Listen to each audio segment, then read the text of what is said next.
আসসালামু আলাইকুম প্রিয় ভিউয়ার্স, আমিন শিপ ট্রেনিং এবং ভূমি পরিমিতি চ্যানেলের পক্ষ থেকে আমি মোহাম্মদ রাজীব হোসেন আপনাদের জন্য নতুন টিউটোরিয়াল নিয়ে হাজির হলাম। আজকে আমাদের টিউটোরিয়ালটির মূল বিষয় হলো মর্গেজ বা বন্ধক কি, মর্গেজ বা বন্ধক কত প্রকার হয়ে থাকে, কি উপায়ে মর্গেজ করা হয়, মর্গেজকে কিভাবে সংজ্ঞায়িত করা হয়। আজকে টোটাল বিষয়টি নিয়ে আপনাদের সাথে আলোচনা করব। সঙ্গেই থাকুন, ভিডিওটি না টেনে সম্পূর্ণ দেখুন, তাহলে অবশ্যই আপনি গুরুত্বপূর্ণ তথ্য জানতে পারবেন। বাংলাদেশ সহ বিশ্বের যে প্রান্ত থেকে আমার এই ভিডিওটি দেখছেন, সবাইকে জানাচ্ছি আন্তরিক শুভেচ্ছা ও অভিনন্দন। অলরেডি আমার চ্যানেলটি যারা সাবস্ক্রাইব করে রেখেছেন তাদেরকে অসংখ্য ধন্যবাদ, এবং নিয়মিত আমার যারা দর্শক আছেন তাদেরকেও অসংখ্য ধন্যবাদ। নূতন দর্শক যারা আছেন তাদের প্রতি অনুরোধ থাকবে ভিডিওটি না টেনে সম্পূর্ণরূপে দেখতে থাকুন, তাহলে অবশ্যই আপনি ভিডিওটি দেখে কিছু শিখতে ও জানতে পারবেন। অল ওভার সবাই ভিডিওটি বেশি শেয়ার করে দিবেন, যাতে করে বিশ্বের হাজারো লক্ষ কোটি লোক এই ভিডিওটি দেখে উপকারে আসে তাদের জন্য। চলুন দেরি না করে আমরা চলে যাচ্ছি আজকের মূল বিষয়ে।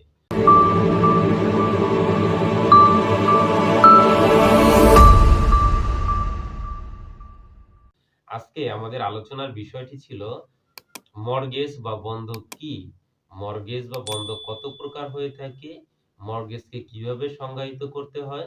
আমরা এই বিষয়টি নিয়ে আলাপ আলোচনা করব।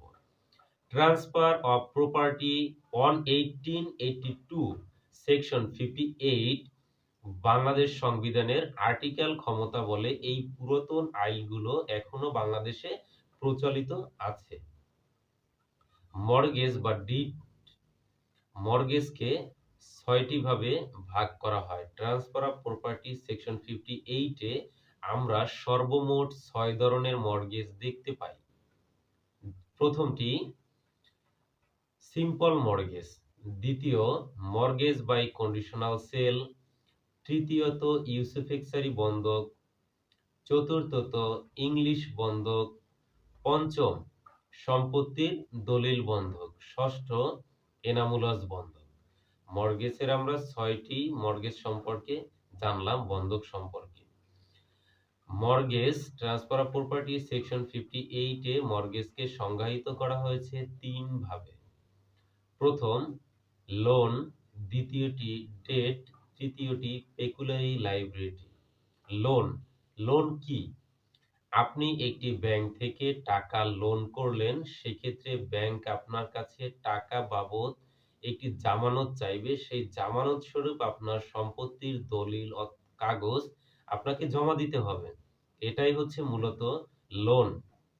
ডিট, লেনাদেনা পাওনা আছে আপনার কাছে, কেউ দাবি করতেছে যে আপনি কারো কাছ থেকে টাকা নিয়েছেন, ধার নিয়েছেন, বা সেটা যে কোনো মাধ্যমেই হয়ে থাক না কেন, সেটা কেউ দাবি করতেছে, কিন্তু আপনি সেটা পরিশোধ করতে পারতেছেন না, বা সেই রকম অর্থ এখন আপনার কাছে নেই। কিন্তু এই লোকটি একটি টেনশনে থাকে যে আমি আমার টাকাটা পাবো কিনা, যে ব্যক্তি নিয়েছে তার কাছ থেকে। এই ডিড, যদি আপনি তাকে সম্পত্তির ভোগ দখল দিলেন, যে তুমি এখান থেকে সম্পত্তি ভোগ দখল করো, বা কাগজটি দিয়ে দিলেন, তাহলে সে একটি নিশ্চিন্ত থাকতে পারে। ১ বছরের জন্য দিতে পারেন, সেটা ২ বছরের জন্য দিতে পারেন, যে তুমি সম্পত্তি ভোগ দখল করো। তাহলে ওই লোকটা কিন্তু একটু নিশ্চিন্ত থাকে যে আমি যে টাকাটা পাবো সেটার পরিবর্তিতে আমি সম্পত্তি ভোগ দখলে আছি, পরবর্তীতে হয়তোবা আমি টাকাটি পাবো। এটাই হচ্ছে মূলত ডেট। তৃতীয় নম্বরে হলো পেকুলারি লাইবিলিটি। পেকুলারি লাইবিলিটি এটা মূলত লোনও নয়, ডিটও নয়। যেমন আমরা বা আপনারা দুজন ব্যবসা করতেছেন, এটি বিজনেস শুরু করবেন, সেখানে আপনি 50% শেয়ার, আপনার পার্টনার 50% শেয়ার, দুজনে 100% শেয়ার হয়ে একটি কাজ করতে চাচ্ছেন। কিন্তু আপনার ফ্রেন্ড হয়তোবা আপনাকে বলল যে ফ্রেন্ড তুমি তো এখানে ইনভেস্ট করতেছো, আমিও টাকা ইনভেস্ট করতেছি, কিন্তু যদি পরবর্তীতে ব্যবসায় লস হয় তখন এটার কি হবে? সে বিশ্বাস করতে পারতেছে না যে আসলে এখানে প্রবলেম হবে না। সেক্ষেত্রে আপনি তাকে তার বিশ্বাস অর্জন করার জন্য, বা আপনাদের বিজনেসটি দাঁড়া করার জন্য আপনার সম্পত্তির দলিল তার কাছে দিলেন, এবং লিখিতভাবে তাকে সেখানে উল্লেখ করে দেয়া থাকবে যে আমরা বিজনেস করতেছি, যদি এখানে লস হয় সেক্ষেত্রে আমার সম্পত্তিটি ৫ বছরের জন্য এখানে লিজ দেওয়া হোক কিংবা আপনার কাছে এই সম্পত্তির দলিল হস্তান্তর করা হোক। যদি কোনো প্রবলেম হয় সেক্ষেত্রে এই সম্পত্তিটি বিক্রি করে সেই লস এর যে ভর্তুকিটি হয় সেটি সে নিয়ে নিবে। এটাই হচ্ছে মূলত পেকুলিয়ারি লায়াবিলিটি। আর যদি লাভ হয় সেক্ষেত্রে আপনার দুজনের সম্পত্তি বিক্রি করতে হলো না। আপনার সম্পত্তি সেটি লিখিত থাকবে, সেটা আপনার নামেই বহাল থাকবে। যদি লস না হয়, লাভ হলে দুজনে 50-50% ভাগ করে নিবেন। এটাই মূলত হচ্ছে পেকুলিয়ারি লায়াবিলিটি। আমরা লোন, ডিড এবং পেকুলিয়ারি লায়াবিলিটি সম্বন্ধে জানলাম। ট্রান্সফার অফ প্রপার্টি সেকশন 58 এ ৬ ধরনের বন্ধক পাওয়া যায়। প্রথমত সিম্পল মর্টগেজ। Simple mortgage.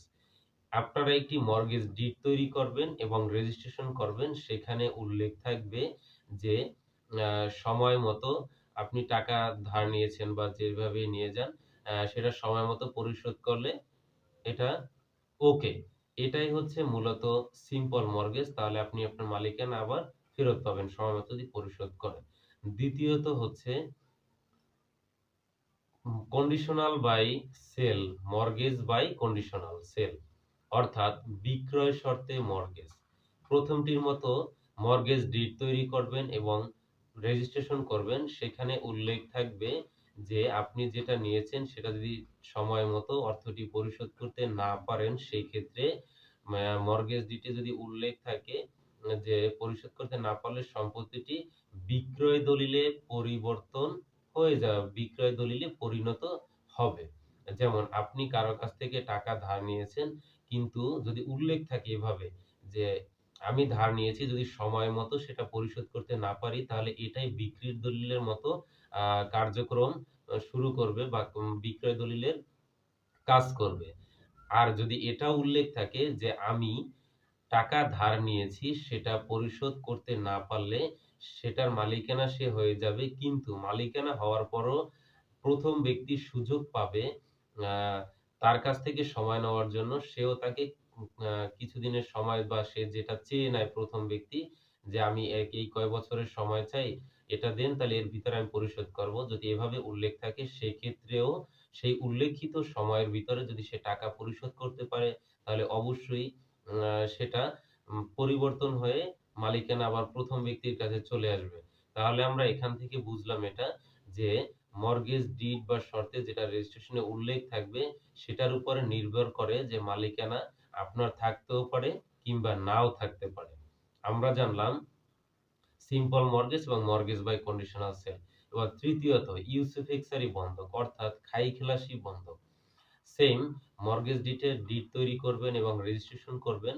সেখানে সেই ডিটে শর্তে উল্লেখ থাকবে যে আপনি ৫ বছরের জন্য তার কাছ থেকে যেই টাকা নিয়েছেন সেই টাকা সঠিক সময়ের ভিতরে যদি পরিশোধ করতে না পারেন তাহলে সম্পত্তিটি ভোগ দখল করবে সেই ব্যক্তি।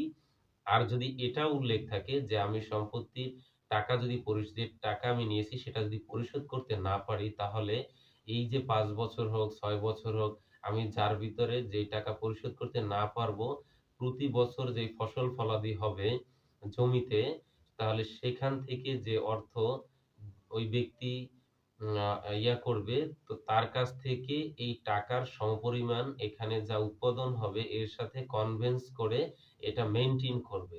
আ এটাই হচ্ছে মূলত খাই-খেলাসি বন্ধক। যে আপনি ভোগ দখলে থাকবেন তার টাকার সমপরিমাণ সময় পর্যন্ত। এরপরে চতুর্থ নাম্বারে, চতুর্থ নাম্বারে হলো ইংলিশ বন্ধক। এটা হচ্ছে সবথেকে সেফেস্ট বন্ধক। যেটা বলা হয় আপনি যার কাছ থেকে টাকা ধার নিয়েছেন যদি সময় মতো পরিশোধ করতে না পারেন তাহলে তার কাছে যেই দলিল বা রেজিস্ট্রেশনটি থাকবে তার মালিকানা সে একভাবেই হয়ে যাবে। এটার জন্য কোনো প্রবলেম নেই। একদম সিম্পল একটি কাজ। পঞ্চম নাম্বারে হলো সম্পত্তির দলিল বন্ধক। আপনি ডিরেক্ট টাকার বিনিময়ে কাউকে সম্পত্তির দলিল বন্ধক দিয়ে দিলেন এবং সময় মতো সেটি ফেরত নিয়ে নিলেন এবং ফেরত নিতে না পারলে সেই সম্পত্তির দলিল তার কাছেই থেকে যাবে। পরবর্তীতে আপনি হয়তোবা যদি ডিটে উল্লেখ করে থাকেন আমি ফেরত নিলে আমি টাকা দিয়ে দিলে আমি সম্পত্তির দলিল ফেরত পাবো, যদি এরকম দলিল দেন তাহলে অবশ্যই আপনি পাবেন। ৬ষ্ঠ নম্বরে এনামুলাস বন্ধক। সিম্পল মর্গেজ এবং কন্ডিশনাল মর্গেজ এই দুটির সমন্বয়ে যেই মর্গেজটি তৈরি হয় এর সাথে ইউসুফেক্সারি বন্ধক এটি অ্যাড হলে টোটাল ৩ টার সমন্বয় প্রক্রিয়ায় যে মর্গেজটি তৈরি হয় এটাই হচ্ছে মূলত এনামুলাস বন্ধক। আমরা ট্রান্সফার অফ প্রপার্টি সেকশন 58 এ আমরা ৬ ধরনের যে বন্ধক পাই সেই সম্পর্কে জানলাম এবং এর সাথে বন্ধকের সংজ্ঞা, লোন ডেট, পেকুলিয়ারিটি এ সম্পর্কেও জানলাম। ট্রান্সফার অফ প্রপার্টি 11882 সেকশন 58 এ যে পুরাতন আর্টিকেল ক্ষমতা বলে বাংলাদেশে প্রচলিত আইনগুলো এখনো চলে আসছে। পরবর্তীতে এটা পরিবর্তন না হওয়ার পর্যন্ত এই একই ধারাবাহিকতায় এই জিনিসটি চলতে থাকবে। এটি চলমান থাকবে। তাই অবশ্যই আপনারা যারা বন্ধকি কোনো ব্যাপারে কাজ করবেন, অবশ্যই তখন আপনি এই বিষয়টি সম্পূর্ণরূপে নিশ্চিত হয়ে যে কোন উপায়ে করলে বা কোন ডিড, কোন রেজিস্ট্রেশনে কি শর্ত দিলে সেটা আপনার পক্ষে থাকবে যাতে কোনো প্রবলেম না হয়। এরকম বিষয়টি অবশ্যই মাথায় রেখে আপনারা এই কাজগুলো করবেন। কারণ দেখা যায় আপনি একটি মর্গেজ বা বন্ধক করে গেলেন কিন্তু আপনি জীবিত নেই। সেক্ষেত্রে আপনার পরবর্তী ওয়ারিশগণ যেমন আপনার সন্তান কিংবা আপনার নাতি-নাতনি তারা কিন্তু এই প্রবলেম গুলার ফেস হয়। পৃথিবীতে যত প্রবলেম তার ভিতরে সবথেকে বেশি সমস্যা হলো এই ভূমি সংক্রান্ত বিষয়গুলো নিয়ে। কারণ এই বিষয়গুলো সচরাচর এতটা চর্চা হয় না বা মানুষকে শিখানো হয় না। তাই সবাই অনেক শিক্ষিত লোক হতে পারে কিন্তু এই বিষয়ে আসলে কেউ এতটা জানে না। তাই কোনো কিছু করার আগে অবশ্যই ভেবে নিবেন। এজন্যই তো বলা আছে যে, "করিয়া ভাবিও না, ভাবিয়া করিও কাজ।" এমন কাজটি করবেন যেটা আপনার পরবর্তী উত্তরসূরিদের জন্য মঙ্গল বয়ে আনুক। এতক্ষণ পর্যন্ত যারা আমার ভিডিওটি সম্পূর্ণভাবে দেখলেন, তাদেরকে অসংখ্য ধন্যবাদ। অবশ্যই বেশি, বেশি ভিডিওটি শেয়ার করে দিন যাতে এরকম গুরুত্বপূর্ণ ভিডিও সবার কাছে দ্রুত সময়ে পৌঁছে যায় এবং সবাই ভিডিওটি দেখে উপকৃত হতে পারে। কারণ আপনার একটি শেয়ারে অন্য একজনার উপকারে আসতে পারে। আমাদের সঙ্গে থাকার জন্য এতক্ষণ অনেক, অনেক ধন্যবাদ আপনাদেরকে।